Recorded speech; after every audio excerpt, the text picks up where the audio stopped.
그런데 지금 상당히 어떻게 보면 개인 투자자분들 입장에서 좀 재밌다라고 저는 좀 표현드리고 싶은데 이게 그냥 재밌는 일인지 아닌지 모르겠습니다만 1월 중순부터 뚜렷한 테마가 나타났죠. 국내 시장에. 네. 그러니까 챗 GPT라는 어떤 테마가 나타났고 수많은 종목들이 정말 수익률 게임에 들어갔었던 거죠. 근데 거기에 이제 선뜻 동참하지 못하신 분들 입장에서 보면 상당히 배가 아플 수 있는 우리가 고상하게 얘기하면 포모 증후군이라고 얘기하는 거고 우리 속담으로 얘기하면 사촌이 땅을 사면 배가 아픈 그런 형국이죠. 나는 깨져가지고 우량주라고 사갖고 물려있는 상황이었는데 옆에서 나는 선뜻 건드리기 힘든 종목인데 어찌됐든 수익을 낸 분들이 분명 존재하고 계시거든요. 이럴 때 멘탈 관리라고 그럴까요? 이런 거 어떻게 가져가야 될지 상당히 좀 혼란에 있으신 분들이 있으실 것 같아요. 저도 뭐 이런 경험이 많지만 사실 안 했으면 내 게 아니라고 생각하시면 될 것 같아요. 왜냐하면 이제 최근에 있었던 챗GPT는 산업 쪽으로만 보면 굉장히 혁명에 가깝습니다. 그렇죠. 그런데 아무래도 국내에 있는 관련 기업들이 정말 거기에 적합한 종목이냐라고 생각을 해보면 그렇지 않은 기업들이 너무 많은 거죠. 산업의 크기는 혁명에 가까우나 움직이는 종목은 테마였다. 그렇죠. 라는 이런 아쉬움들이 있죠. 물론 이제 이 테마성 재료 같은 경우도 얼마나 그 테마와 관련된 주제가 크냐에 따라서 많이 달라질 수는 있을 겁니다. 그런데 개인 투자자분들 대부분이 이런 테마에 첫 번째 테마에 바로 편성할 수 있었느냐 이전의 사례에서도 보면 제가 볼 때는 거의 확률이 낮았다라고 보여져요. 특히 1월 정도까지는 아직도 많은 분들이 시장이 안 좋다고 보고 있는데 테마가 움직인다고 과연 제가 볼 때는 동참할 수 있을 것이냐 아니다라고 보고요.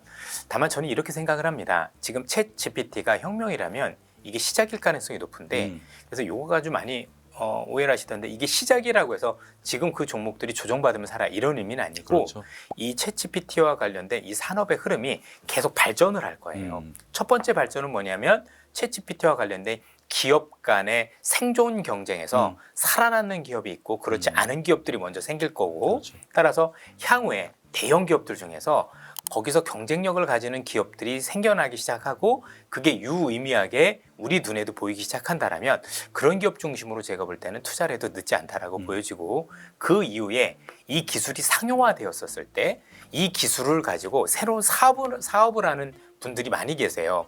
예컨대 지금 우리도 찍고 있지만 미국의 유튜브라는 것 때문에 우리도 이걸 활용해서 나올 수가 있었던 거고 또 우리나라의 유튜브를 활용한 수많은 어떤 산업군들이 생겼잖아요. 또 플랫폼이라는 산업이 생기면서 뭐 배달의 민족도 생기고 이랬던 것처럼 그런 기업들이 많이 생길 수 있다라는 거죠. 그래서 챗 GPT는 새로운 기술이 나온 거고 이 기술을 앞서도 말씀드린 것처럼 일단 가장 크게 끌고 나가는 대형주가 있을 거고요. 그게 우선일 거고 그 다음엔 이 나와 있는 기술을 활용을 해서 우리가 생각지도 못한 새로운 산업을 구사를 하고 그 사업을 통해서 우리가 알고 있는 성장을 창출할 수 있는 기업들이 나온다라면 저는 그때 그런 기업들에 대한 투자를 한다고 하더라도 이번이 아니더라도 충분히 저는 돈 벌 수 있는 기회가 많이 남아있다라고 생각을 하고 있어요. 이게 새로운 어떤 산업혁명에 대한 어떤 그런 흥망성쇠라고 볼 수가 있는 것 같은데 그런 측면에서 놓고 보면 보다 호흡을 길게 하시고 이번에 테마가 놓쳤으니까 쉽지 않다 뭐 이게 아니라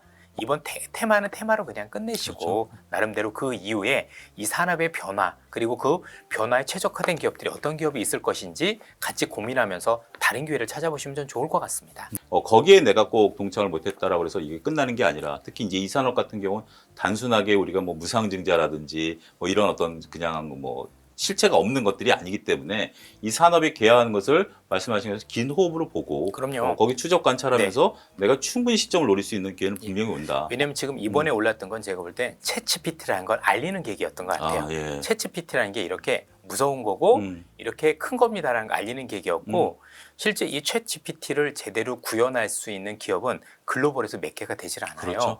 그러면 우리나라에서 움직였던 대부분의 기업들은 나도 AI를 하고 있습니다라는 기업들이 움직였지 제가 보기엔 정말 이 기업들이 챗GPT와 관련된 정말 제대로 된 기업이냐라고 생각을 하면 그런 기업이 있을 수도 있겠죠. 기술력과 관련해서는. 근데 대부분은 그와 관련이 없는 기업들도 많았기 때문에 뭐 단기 테마성 종목으로 뭐 볼 수는 있는지 모르겠으나 이걸 가지고 저는 아쉬워할 필요도 없고 다만 이게 알리는 그 계기가 됐다는 얘기죠. 이제 시작이 되어서 향후에 진짜들이 많이 나올 거 아니에요.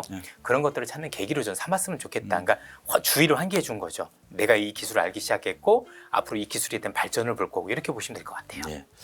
마지막으로 이런 질문이 이사님 모시고 좀 죄송스럽기도 하지만 많은 시청자분들께서 그래도 우리가 이제 1월, 2월 들어서 시장이 조금 나름대로 관심권에 드신 분들이 좀 많아지다 보니까 그래 그 12월 달까지는 어려웠어서 시장만 놓고 보면 1월부터서 글로벌 증시 분위기가 확 바뀌었고 특정 테마가 좀 하긴 했지만 그렇지 않은 나름대로의 기업의 실적들이 보이는 업종들도 좀 올라가고 있어. 이런 상태에서 그러면 자 이제 이 현상을 내가 좀 뒤늦게 인식을 한 상태인데 그러면 향후에 뭐가 주도를 하지? 내가 어떤 쪽에 관심을 좀 가져야 되지? 물론 이제 미래는 모르는 일이지만 지금 이사님 입장에서 그런 질문을 하시는 분들에게 물론 고객분들 네. 다양하니까 어떤 말씀을 좀 하시고 싶으십니까? 우선은 지금 시장이 대세상승으로 진입해서 제대로 날아가는 시장이 아니고 뭔가 이제 그동안에 많이 하락했던 거에 대해서 회복을 하는 시장 단계에 네. 있습니다.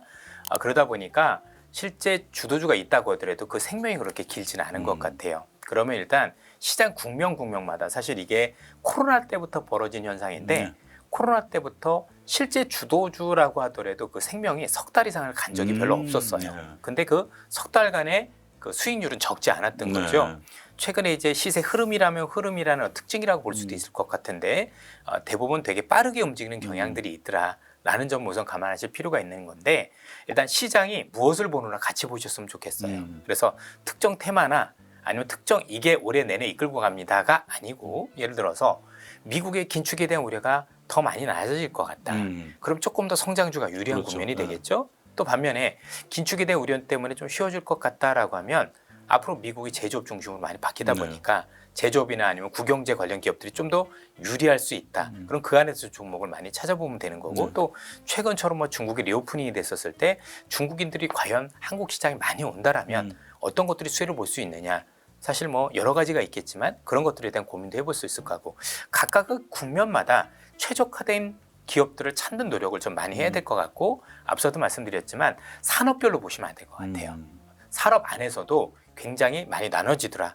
앞서 제가 이건 꼭 말씀드리고 싶었던 게 IRA법에 대한 수혜가 받기 시작했잖아요. 그렇죠. 예전에는 원산지는 오로지 미국과 미국 FTA 국가 중심으로 해라고 해서 우리가 수혜를 받았는데 이제는 그 법을 우회해서 들어오는 기업들이 생기다 보니까 야 이게 그동안 수혜가 많이 해서 무너지는 기업들도 생기기 시작을 했지 않습니까?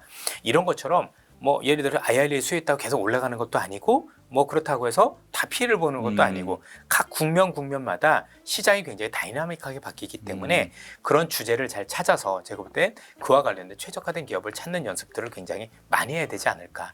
그래서 올해 시장이 좋아도 어렵다라고 얘기를 하는 것 같아요. 예. 근데 역설적으로 보면 어려워도 그 기회를 잘 여러분들이 노력하시고 찾을 수만 있으면 지난해보다는 기회가 많은 것 같습니다. 예. 저도 어떻게 보면 시장이라는 게 지속적으로 빠지는 게 제일 안 좋고 그렇죠. 예. 지속적으로 올라가도 또 그것도 의외로 또 쉬운 장은 아니에요. 맞습니다. 하지만 어느 정도 이제 빠진 게 확인된 상태에서 바닥을 잡아가는 과정이라면 충분히 기회는 맞습니다. 지수는 잡혀 있다 하더라도 예. 업종과 종목이 나타날 수 있으니까 저는 이사님 오늘 방송하면서 느낀 것은 결코 쉽지 않은 장이지만 여러분들이 노력 여하에 따라서 그리고 여러분들의 시각 여하에 따라서는 충분히 기회도 있고 그리고 그동안에 조금 손실을 보셨던 것들을 만회할 기회도 있다라는 것으로 저는 굉장히 긍정적으로 받아들였고요. 그분에 대해서도 여러분들이 동의하시리라 믿고요. 오늘 중요한 시간 내주신 신한투자증권 이성엽 이사님께 감사의 말씀 드리도록 하겠습니다. 자, 오늘 말씀 여기서 마치겠습니다. 감사합니다. 예.